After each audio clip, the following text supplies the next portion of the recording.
তো ও আর কোনো কথা না বলে আমি তাকে খুব সিম্প্যাথেটিক ওয়েতে আমি তাকে ইশারা করে বোঝাচ্ছিলাম যে তুমি দয়া করে বলো যে আমি মরে গেছি। ও কেন বলছে আমি এখনো জানি না, তার সাথে আমার আজ পর্যন্ত দেখা হয় নাই। সে বললো মরে গেছে। ও যেই বলছে মরে গেছে, আর এই যে সৈনিকরা এখানে ছিল ওই প্লাস্টিকের দরজায় এক লাথি মারছে, দরজাটা জাস্ট ভেঙে ওই সামনে দিয়ে পড়লো। পড়ার সাথে সাথেই হলো ও ঢুকেই বলে শালা তো মরে নাই বলে আমার বুকের মধ্যে ওর যে হাতে যে অস্ত্রটা ছিল সেই অস্ত্র ধরলো।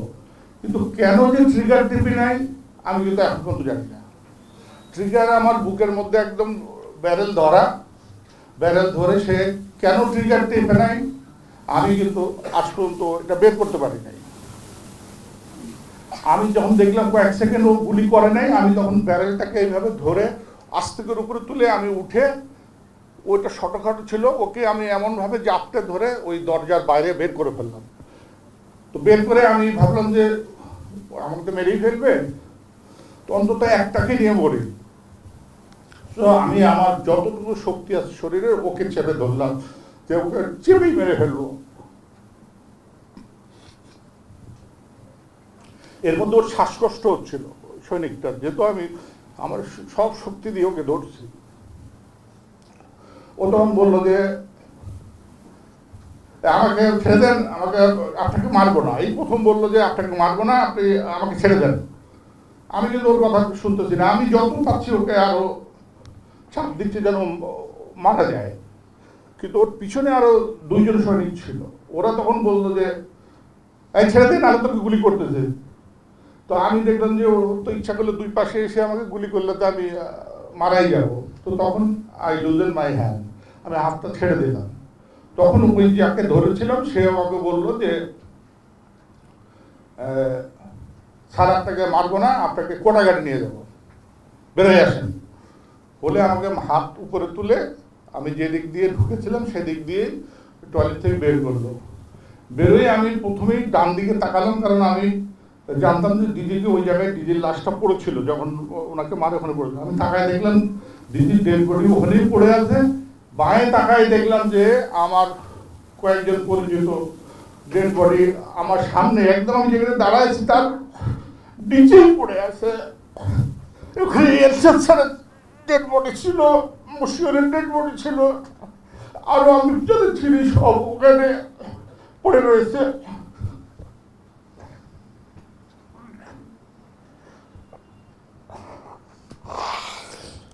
I am extremely sorry. তখন ওই ভেতরে যারা সৈনিক ছিল ওরা চিল্লাই উঠলো যে এই এখনো মরে নাই কেন, একে মার। যে যেমন পারলো এসে মারার চেষ্টা করলো, কিন্তু ওরা বারবার বলছিল একে মারবো না, একে কোটাঘাটে নিয়ে যাবো। কেন বলতেছিল আমি কিছুই জানি না। তখন আমাকে এদিক দিয়ে না বের করে পিছন দিয়ে ওই স্টেজের দিকে আবার নিয়ে গেল। তো স্টেজের দিকে যে দেখলাম দূরে দূরে অনেক ডেড বডি পড়ে আছে, সবগুলো মুখ থুবড়ে পড়ে আছে বলে আমি চিনতে পারলাম না এরা কারা। তো অবশ্যই এগুলো অফিসারদেরই ডেড বডি হবে, বাট আমি ওই যেহেতু উল্টা দিক হয়েছিল আমি চিনতে পারি না। তো আমাকে বললো যে নিচে তাকাবি না, উপরের দিকে তাকায় এই দিক দিয়ে যেতে থাক। তো আমি ওই দিক দিয়ে যাচ্ছি। আপনারা কি খুব বোর হচ্ছেন? তারপরে আমি ওই দিক দিয়ে যেয়ে ওইখানে আরেকটা টয়লেট ছিল, ওই টয়লেটের মধ্যে ঢুকে আমাকে বললো ওই যে প্রথম সৈনিকটা যে পালাই গেছিল না, বললাম যে পালাই গেছে, ও যে গ্লাস ভেঙে পালাই গেছে সেই গ্লাসের ভেতর দিয়ে আমাকে ঢুকে বললো তুই এদিক দিয়ে বেরো। তো আমি প্রথমে বেরোলাম, আবার আমার সাথে সাথে ওরাও বের হলো। বেরোই দেখলাম যে ওই মাঠটা, যে মাঠে ওরা গুলি করতেছিল ওই গুলির সাথেই মাঠটা একদম, ওই মাঠ দিয়ে আমাকে নিয়ে ওই কোটাঘাটে নিয়ে যাবে। তো ওই কোটাঘাটের রোডটা আমি চিনি, তো আমাকে ওইভাবে নিয়ে যাচ্ছিল। ওই কিছু দূর যাওয়ার পরে দেখি একটা গ্রুপ এসে ওদেরকে আটকালো, আটকায় বললো যে এই কে কোথায় নিয়ে যাচ্ছ, এটা কে, এই এখনো মরে নাই কেন, এই কেন বেঁচে আছে কে? বলে এটা অফিসার, এখনো মরে নাই, কেন মরে নাই জানি না, বাট একে নিয়ে যাচ্ছি হলো ইয়েতে নিয়ে যাচ্ছি, কোটাঘাটে নিয়ে যাচ্ছি। বলে না রাখ, একেই মারবো ওইখানে। এই বলে সে আমার দিকে আগে এসে অস্ত্র আবার বুকের মধ্যে ধরলো, ধরে কিছুক্ষণ বললে এই কলেমা পড়, তোরা এখন মারবো। আমি তো দৌড় পড়তেছি,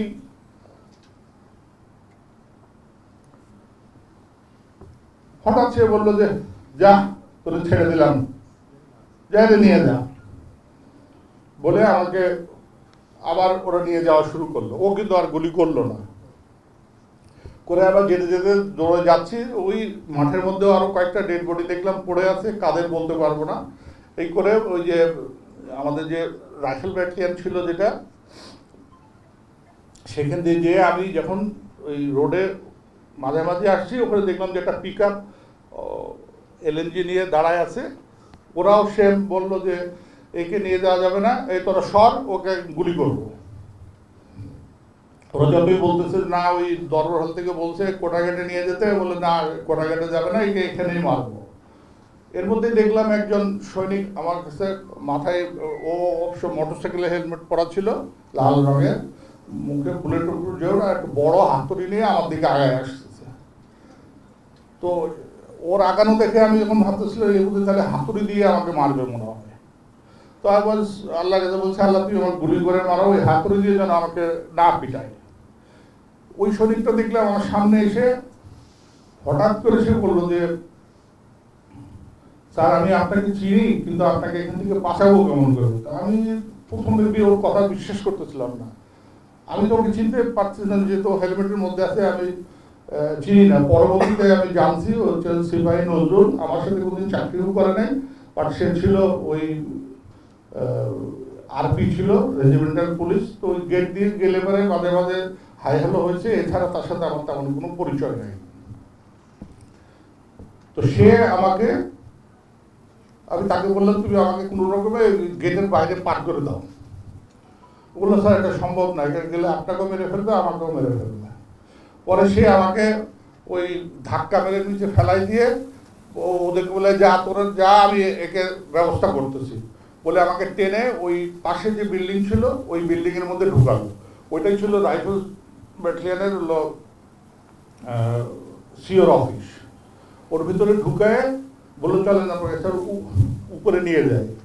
তো উপরে যখন ওখানে কিন্তু ডিএডি তৈরিদের অফিস ছিল নিচতলায়।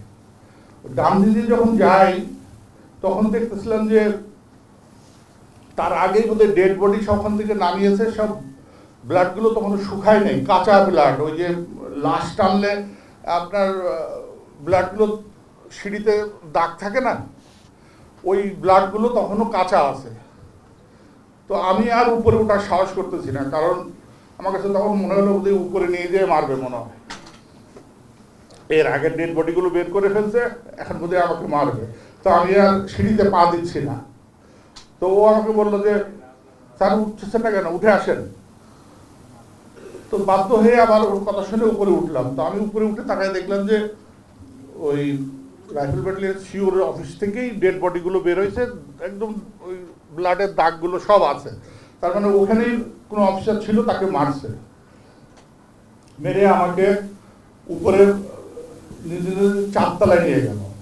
ওইখানে কিন্তু আমি কোনোদিন যাইনি। ওখানে পর যে দেখলাম অনেক স্টোর, ওইখানে নিয়ে যাওয়ার পর প্রথমে একবার বলতো সাথে ছাদে চলে যান। তো ছাদে কিন্তু অনেক সৈনিক ছিল, বলুন আমি ছাদে যাবো না।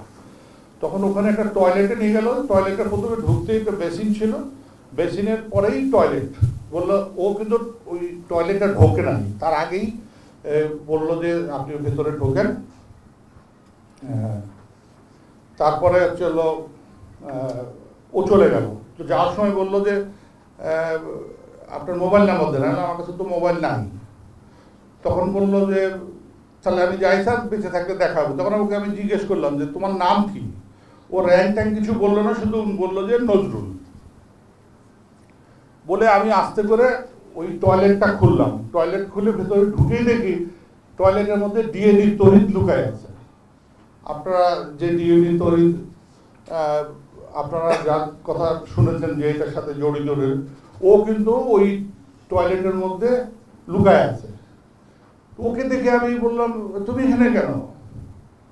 বলে স্যার আমি এখানে আসি যদি আমাকে মেরে ফেলে। তাই মনে তুমি কি দরবার হলে ছিল না? ও বললো না স্যার আমি দরবার হলে ছিলাম না। তো তুমি কই ছিলা? তো বললো স্যার ওই যে আপনারা দরবার থেকে টি ব্রেকে যাবেন, আমি স্কাই রুমে টি ব্রেক ম্যানেজার, ও আমাদের আমার ম্যাথ সেক্রেটারি ছিল। তো ও ওখানকার বলে আমি খাওয়া দাওয়া করছিলাম, কারণ ওই সময় আমি ওকে জিজ্ঞাসা করতে ভুলে গেছি যে স্কাই রুম থেকে তুমি এই টয়লেট পর্যন্ত কীভাবে আসলা, এটা কিন্তু তখন আর ওকে আমি ওই এর মধ্যে আর জিজ্ঞাসা করতে পারি নাই। তো ও বললো যে আমি ওকে জিজ্ঞেস করলাম দরবার কী হয়েছে তুমি জানো, ও সম্পূর্ণ অস্বীকার করলো যে না স্যার আমি কিছুই জানি না, আমি তো ছিলাম স্কাই রুমে।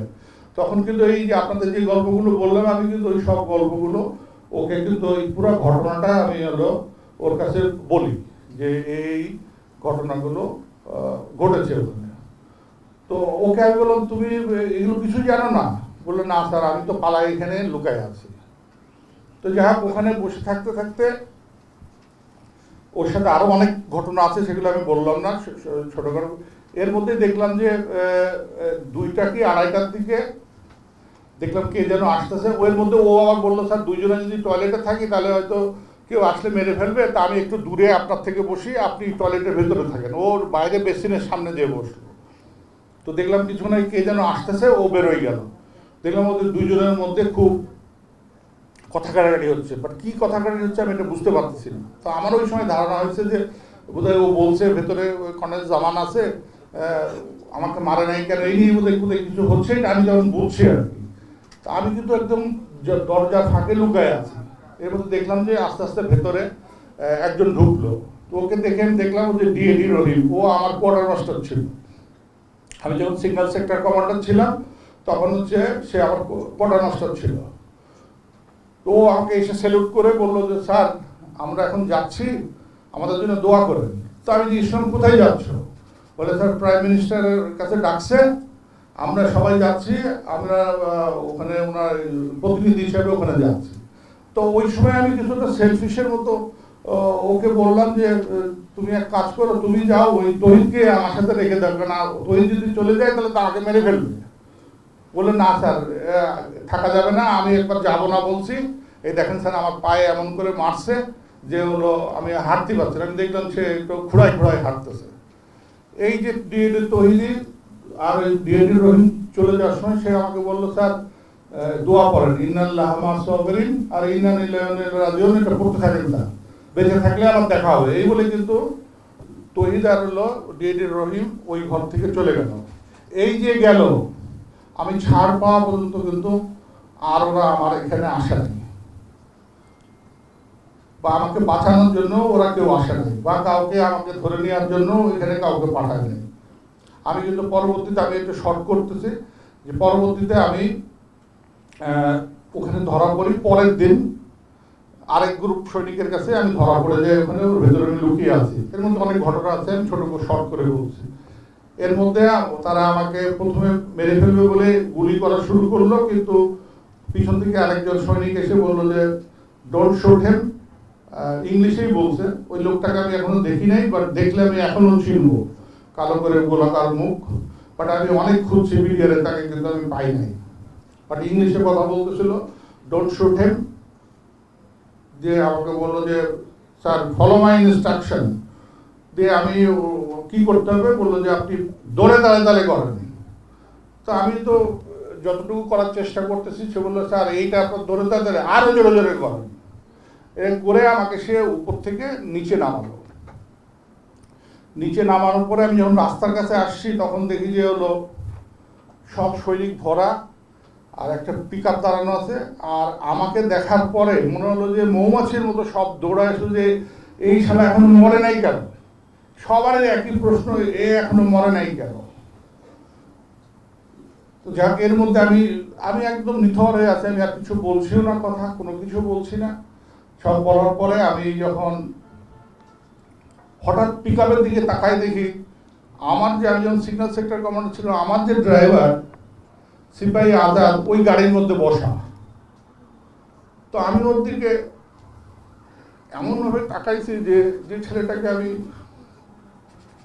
এত উপকার করছি এই গাড়িতে,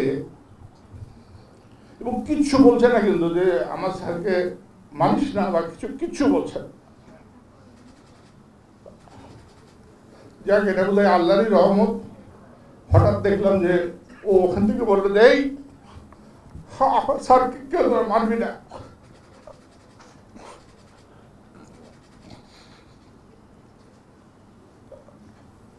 কিন্তু সে গাড়ি থেকে নামলো না, গাড়ি থেকেই বলতেছিল। এর মধ্যে আমাকে বললো যে এই নিয়ে চল, কটা গাড়ি নিয়ে চল। কিছু দূর নিয়ে যাচ্ছে, ধাক্কা মেরে মেরে নিয়ে যাচ্ছে। আমি বলছি আমি তো যাচ্ছি, তোমাদের ধাক্কা মারতে হবে না, আমি যাচ্ছি। আবার কে যেন বললে স্যার গাড়িতে তোল, বলে আমার ঘোরালো, আমার গাড়ির কাছে বলে শালা অনেক পাদেরও চড়ছে, শালাকে লাখটাই নিয়ে যা। আবার আমাকে ঠেলে ওটার দিকে নিয়ে যাওয়া শুরু করলো। এই কিছু দূর যাওয়ার পরে 44 রাইফেল ব্যাটালিয়নের সৈনিক লাইনের সামনে কতগুলো কাঁঠাল গাছ আছে, কাঁঠাল গাছের সামনে একটা ঢুকার জায়গা আছে, ওই জায়গার পরে আরেকটা গ্রুপ ধরলো। আরেকটা গ্রুপ ধরে বললো যে একে নিয়ে যাওয়ার দরকার নেই, একে এখানেই মারবো। এখন যে যে কজন আমাকে নিয়ে যাচ্ছিল তারা বললো যে না, একে কোয়ার্টারে নিয়ে যেতে বলছে। কে বলছে? ওই সময় কিন্তু কোনো লিডারশিপ ছিল না, কে কি কারে কি অর্ডার দিচ্ছে কোনো খবর নাই। এর পরবর্তীতে ওরা, আমি ওদেরকে বললাম যে তোমরা বললে কোয়ার্টারে নিয়ে যাবে, এখন তো এরা বলতেছে মেরে ফেলবে। বলে স্যার কি করবো, এটা তো কথা শুনছে না। দিয়ে স্যার ওরা, এর মধ্যে দেখলাম ওই পিক আপটা যে ছিল দাঁড়ানো, ওই পিক আপটা এসে 44 রাইফেল ব্যাটালিয়নের সৈনিক সামনে নামলো। আমার ওই যে ড্রাইভারটা দৌড়াই এখন আসলো আমার সামনে। আমার সামনে এসে সে এরকম দাঁড়াই দিয়ে বললো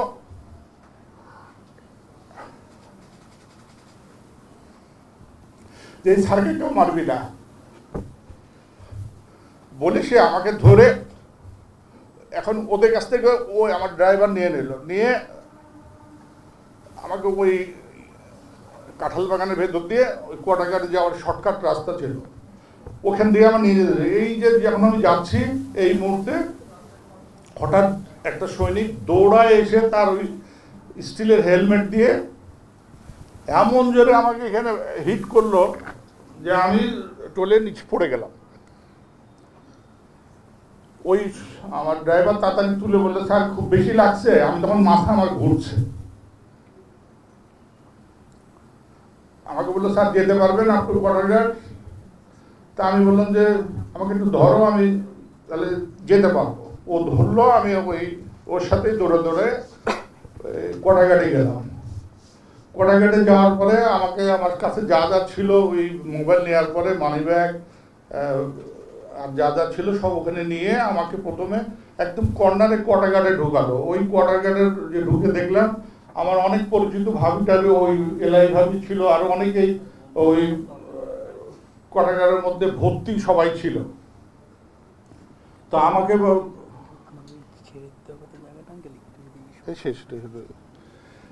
এটার পরে আমি ওই কুনায় ভাবিরা তাড়াতাড়ি আমাকে কুনায় বসে, ভাবিরা কেউ কেউ আমাকে একটু বাতাস করার চেষ্টা করেন। আমি তখন খুব ঘামতেছিলাম। কিছুর পরে আমাকে ওখান থেকে আবার বের করে আরেকটা জায়গায় নিয়ে যায়। ওখানে নিয়ে যাওয়ার পরে ওখানে আমার অনেক আঙ্কেল ছিল। আমি যে আঙ্কেলরা জিজ্ঞেস করছিল যে আমার আব্বাকে, আমি কিন্তু বলতে পারি নাই তাদেরকে তোমার আব্বার আমি ডেড বডি দেখেছি, আমি কিছুই বলি নাই। অনেকে হয়তো অনেকে আমার উপর রাগ করবে, সে আঙ্কেল যে আঙ্কেল জানে কিন্তু আঙ্কেল বলে নাই। আমি কি করে বলবো বল যে ওর আব্বার আমি ডেড বডি দেখেছি? আমি বলি নাই ওই সময় কোয়ার্টারের মধ্যে। যাহাকে এইভাবে করে শেষের মধ্যে আরো অনেক ঘটনা আছে। করার পরে শেষের বিকালে 4টা সাড়ে 4টার দিকে ওই এর মধ্যে আমি এলাইভাবে সব আরো অনেককে যারা ভাবছিল বলছেন আমার পরিবার কোথায়, আমার পরিবারকে কিন্তু আমি ওখানে খুঁজে পাইনি। তো অনেকে বললো স্যার হয়তো মেরে ফেলছে অথবা কিছু একটা হয়েছে। তা আমি কিন্তু আমার ওই কোয়ার্টারে সব ফ্যামিলি ছিল, আমি আমার পরিবারে কাউকে পাইনি। তারপরে যা হোক আমরা পরে বিকালে দিকে বেরোলাম। বেরোনোর পরে আমরা আমাদের সরাসরি মিরপুরে নিয়ে গেল। তারপরে যা করে অনেক ঘটনা আছে। এইটাই হচ্ছে মোটামুটি ওই দিনের 25 তারিখের আমি সংক্ষেপে বললাম। এর মধ্যে আরো অনেক কিছু আছে যেগুলো আমি বাদ দিয়ে বলছি যাতে সময় বেশি নষ্ট না হয়। তো যদি কেউ আঙ্কেল প্রশ্ন করবে বলছিল।